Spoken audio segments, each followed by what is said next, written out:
guys, it's Faye from Solar Flow, and I am back with an all-new video. Today's topic is a mini behind the veil energy read into the TV host David Letterman. So if that sounds good to you, please stick around, and if not, I will catch you at another video. Now, before I dive into the energy read behind him, I'm going to first start by sharing some 3D information that I had obtained off of his Wikipedia page. So here we go. David Letterman is an American TV host, comedian, writer, and producer. He hosted late-night TV talk shows for 33 years, beginning in 1982. And he has served as the longest late-night talk show in TV history. He has a staggering estimated net worth of $400 million. Let's see what David Letterman's energy wanted to share with me. David Letterman, sorry if you like him, is a bit of a pervert. I almost, in fact, did not look into his energy because he gives me a serious case of the ick. But I did anyway. I guess I'm just a glutton for punishment. So he is a bit of a pervert. Like, he's totally the type to walk into a guest on his talk show, to walk into their dressing room while they're changing and not walk out, not even avert his eyes, and certainly not even apologize.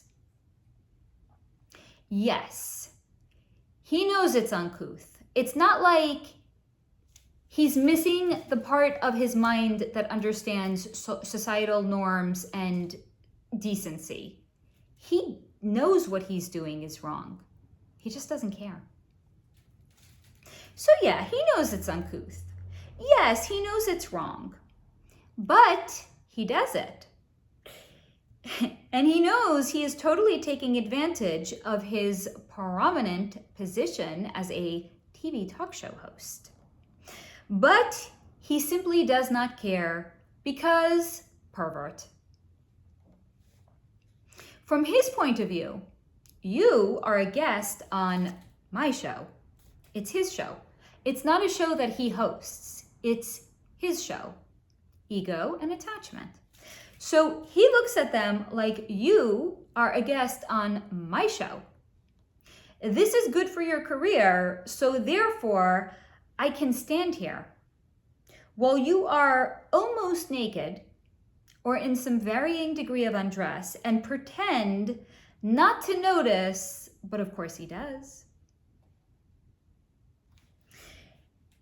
Interestingly enough, what was also shown to me back in, I would say, somewhere in maybe like the early couldn't have been the 1990s. I'm losing track of time. I'm at that point in my life where it's like, I think, what does that meme say? Like 30 years ago is 1970. And then I realized, no, girl. No, 30 years ago is 1990. Because yeah, I'm middle-aged now. I'm damn proud of it. So I don't know, was this the it could have been in the early 1990s. Maybe it's like the early 2000s. I honestly don't remember. But if you guys have ever seen that segment of a not too young, it's not like when she was a wee little one, but when like Drew Barrymore had climbed up onto his desk when she was a guest on his show, and she started to do a striptease for him. What was interestingly enough shown to me, why, when Drew Barrymore was a bit younger, this is when she was still rocking like the pencil thin eyebrows, when she had gotten up onto his desk and she had started to strip, she had done it because it was a way for her to take some of the power back from him. Because this was not her first time on his show. And she had been on the show when she was, in fact, a wee little one as well.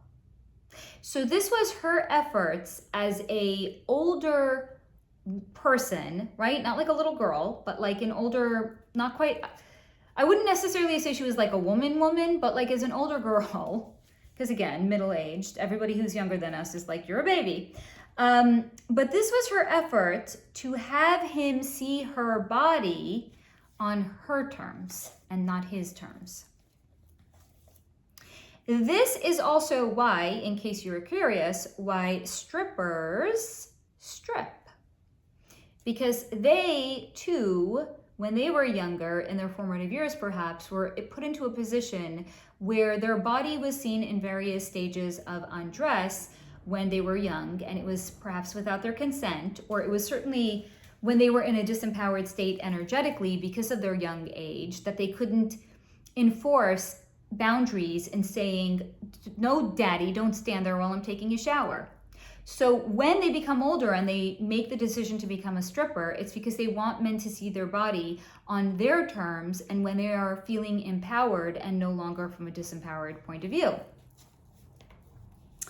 But I digress. Now, David, what was also shown to me about him, also loves making his guests feel uncomfortable in their dressing room, then having them come out and come on stage knowing that they have to behave in a certain way, but it's really a ghoulish secret that they shared with him seeing them undressed in their dressing room. Now, I'm also going to go out on a limb here and I'm going to say, how did he know exactly the right time to walk into their dressing room? Probably because their dressing room has cameras in it. Hidden cameras, maybe in the wall or maybe like in a vase or something like that. So even if he's not there to see them in various stages of undress, he's watching them. How else does he know exactly the right time to time walking in when they're undressed? So he really, really likes walking in on them, making them feel uncomfortable, and then having them come out on stage acting like nothing had ever happened, but meanwhile, it's really a ghoulish secret that they share. And therefore, when they are on stage and they're meant to be on stage with him in front of a live studio audience and they're meant to be promoting their movie or whatever project they're working on, they're actually coming into it in an energetically lowered state, as if you will, their head was hung low. Because it's putting him at an energetic advantage and it's putting his guests at an energetic disadvantage. So his energy is really not a nice energy to be in. And another clear example of how truly corrupt the industry is. So that is what I have for you on David Letterman. Any questions, please do let me know down below. And if you're already taking the time to leave a comment, let me know that you're enjoying these mini Behind the Veil energy reads. And I remind you to please take what resonates and to leave the rest behind. And as always, and until next time, to stay in the high vibration.